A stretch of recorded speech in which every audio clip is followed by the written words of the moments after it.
What's good, family? Welcome back for episode 7 of This Ain't Your Ordinary Podcast. Your host, Sharissa G. What's good? How y'all doing? Y'all hanging in there? Closer and closer to the ending of the year. How y'all been doing with the last 2 episodes? Grateful for y'all support. This is all part of a series. I even have the energy to change my shirt back to back to back. But I'm grateful for y'all's support of this series, man. I know it will be really interesting commentary. In conversation. I'm just so grateful. Even before putting these out, just so grateful for y'all's support. This is gonna be the last episode of the year. I was really nervous to start this podcast on my own. I'd be nervous to start things on my own. I don't know why. I know why, but you guys have just been so supportive. And I'm just so grateful and so honored to have these conversations with you guys. I love to talk. Y'all love to talk. Y'all love to listen. And I'm really excited for the new year. And what that may bring. So yeah, just a little bit of gratitude to wrap up the year. Definitely got some, other things I can't wait to share with you guys. So let's jump into it. Also, in full disclosure, I told you I'm using a new camera. This is what happens when you use new things. Like, the brightness is like really, I don't know if the camera's compensating or if the camera thinks, so it's giving racist. Like, is it a little dark for you, camera? I don't know.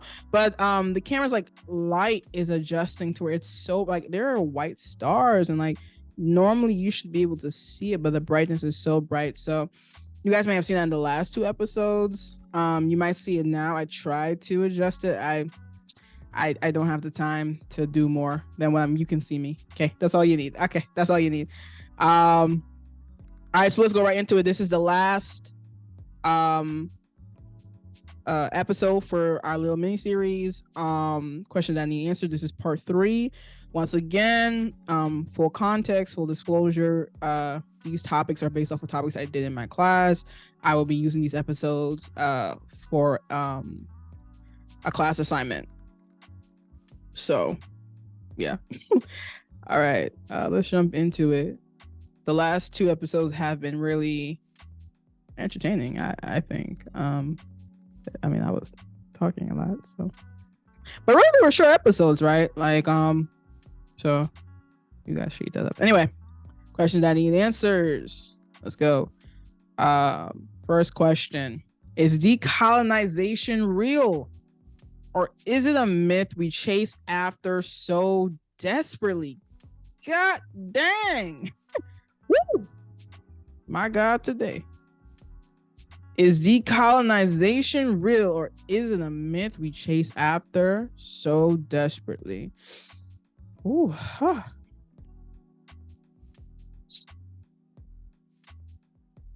I kind of have to go with it. It's giving myth. It's giving NFT. It's giving this idea, this thing, but that's not tangible, that we can't really see, that we've never really experienced. It's giving that. Because it doesn't really seem real. Everything is cute in theory. Execution really is what I would call real. Let me give a quick definition of decolonization. There really is no. So I'm doing this particular conversation for one of my classes, and there really is no like standardized there's no standardized definition of colonialism or colonization.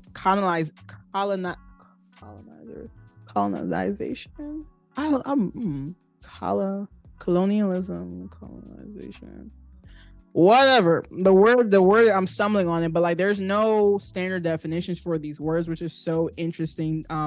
Words that are used to name something so expansive, like so extensive.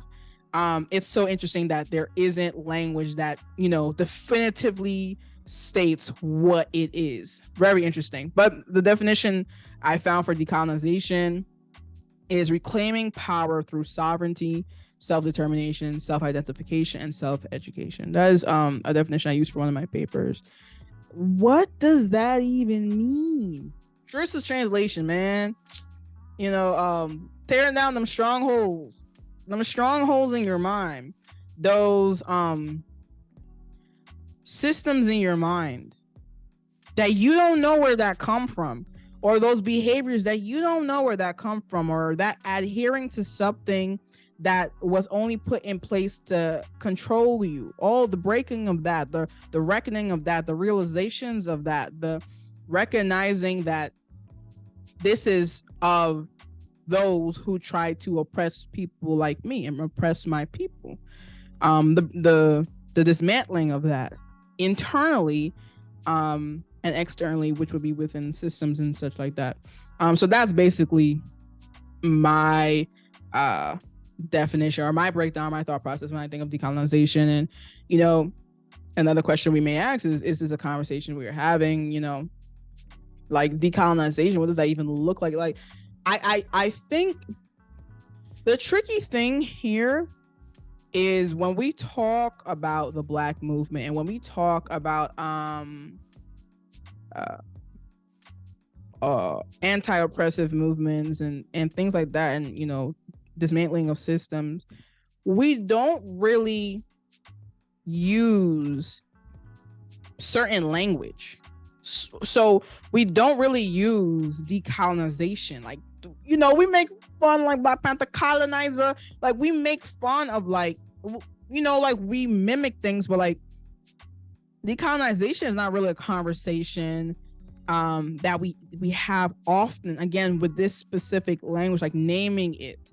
I think in theory, I do think we have been thinking collectively of decolonization, the tearing down of systems put in place by the colonizer to keep us oppressed, right? To keep us divided, right? Those are all things put in place to control us. The wanting to tear them down, the wanting to dismantle these systems is in a sense decolonizing. But we don't use certain language. But in our society, in the US society, like, have we seen that acted out? I was talking to my classmate, it was yesterday, about this. One instance I could think of decolonizing a certain, like, corporate America, I think is damn it, and I apologize for not doing the research on this, is the policy that was passed I think a year or a few years ago in regard to was it Black women, minority women, and either their hair or their head wraps, and what would be allowed, or the type of language that can be used towards people in terms of their hair. I can't remember, but that's something explicitly I think of when I think of policies and something systematic. And obviously here and there you have other policies put in place directly because of certain things that happen, but I don't necessarily think in the US, colonization is just so integrated into everything. It is so ingrained. Decolonizing that, or I don't know if that's the right word, decolonization, or the dismantling of that, is so massive because it is so intrusive. And I don't really think we understand it. I think of language, language through which, worlds are created, right? Language being colonized and then weaponized. How? Like, code switching, bro. Code switching, or even conversations had between in families or in subgroups. Like, why are you talking like that? Like, why are you talking like a white person? Right? The idea that we all can't, have different vernaculars, or different accents, or different ways we use words, and that it all can't be equal, that one is greater than the other. Who made that ideology, right? You have in, international countries, Caribbean, West Indian, where, the colonizer left, right? For the most part, the colonizer left.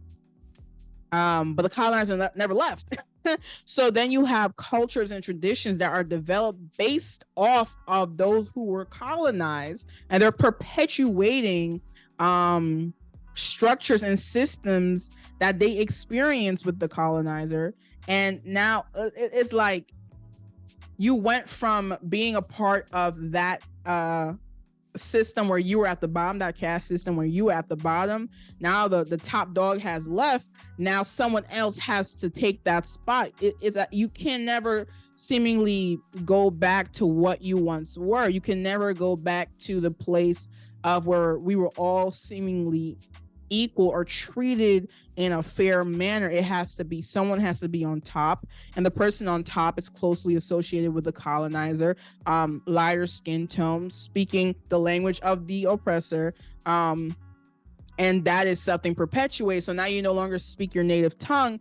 The proper tongue to speak, the honored tongue, the respected tongue to speak, is that of the colonizer. And I don't know how much we consider that. I'm just really right now I'm focusing on language. And again, this perpetuates things. It's so deep within us. Then you start fighting within subgroups. Again, the colonizer has left. The colonizer is no longer occupying your country, right? Like, you are now left with the remnants of what they came and did. And in the aftermath, you are, as you picking up the pieces and even potentially despising the colonizer. It's not as though you're here always glorifying the colonizer, some may, but you're despising, like, oh, you did this to my country, but yet and still, like, someone got to grab that top seat, and who else, right? So I think that's something to think of. And, in doing my research on this, something else I discovered was soul wounds. It's just soul wounds are deep. Hold on, let me get the definition for you guys of what soul wounds are.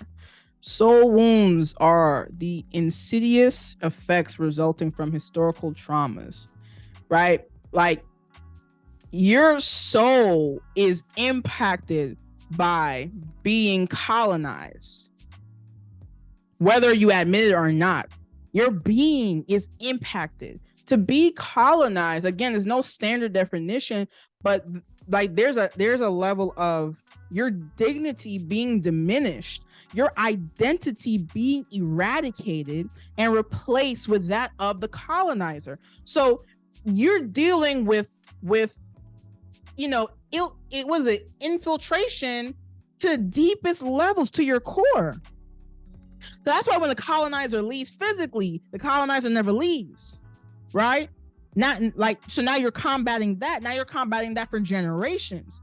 Now identities are being formed, not based off of who God created you to be, but based off of the framework of what is, closest to the colonizer, what is closest to being associated or similar to the colonizer. And you don't even realize it. You know what I'm saying? I'm not trying to be like super woke or nothing like that. I think this is a conversation that needs to be had. I am that person. I talk about it all the time, dismantling of systems and how that dismantling of systems can greatly influence people. But, in doing this research, it kind of, took me to the other side of that conversation. You can free a person from bondage, but not free a person from bondage. Like, yes, the systems are greatly important. It's important to free yourself from the chains, like free yourself from the bondage, right? But like, if you don't get your mind right, if you don't wake up, we're talking about Stay woke. Wake up.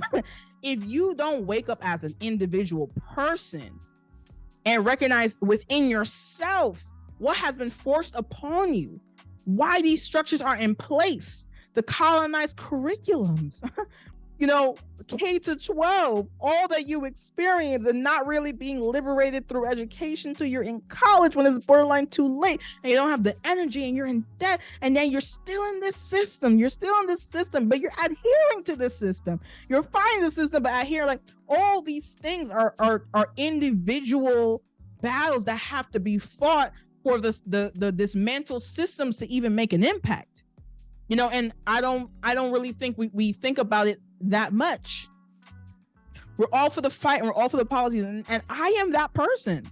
That's why I'm in school. Like, I'm getting educated. Like, I'm trying to combat these policies. I'm trying to save the world. But I can't change people's mentalities. I can't heal people's soul wounds.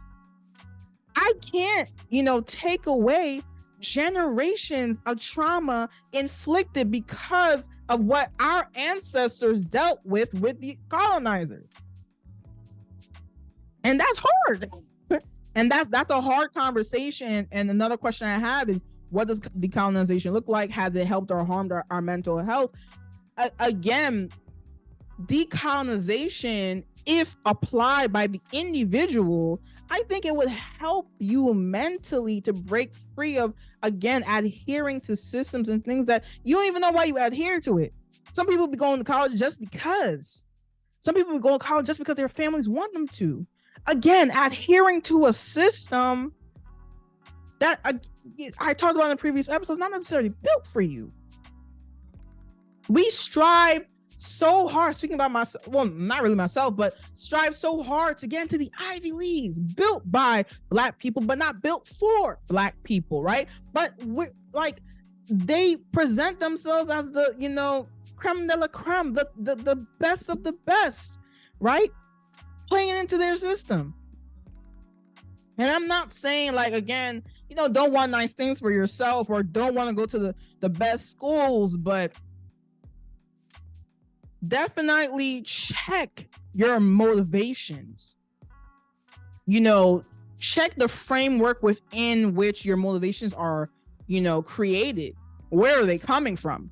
Who is behind this? And I'm not trying to be all controversial or nothing like that. I don't know. Like, I'm just, through my research, you really do see how intricate colonization is and how deceitful it is and how you don't really recognize it and how you don't really name it. Again, this is not language that we use.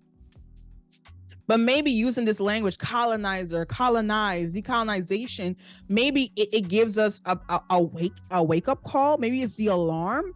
Like, maybe it sounds the alarm for how serious this is. Maybe using this language creates a greater seriousness, because this is really something that starts on the individual level. And of course, the systematic dismantling will take time. It will take decades, generations, but there's nothing like being liberated, within yourself. The systems are going to be there. They're going to be there to fight and to combat, but ain't nothing like liberating yourself. Ain't nothing like talking like how you talk in any space. Like, I get it. I be using my customer service voice sometimes too. I'm not gonna lie. Hello, yes, this is just a girl. I get it, but I think it comes to a point where it's like we all wear masks and we're all some version of ourselves, but it kind of seems like in some spaces you almost go further away from yourself, right?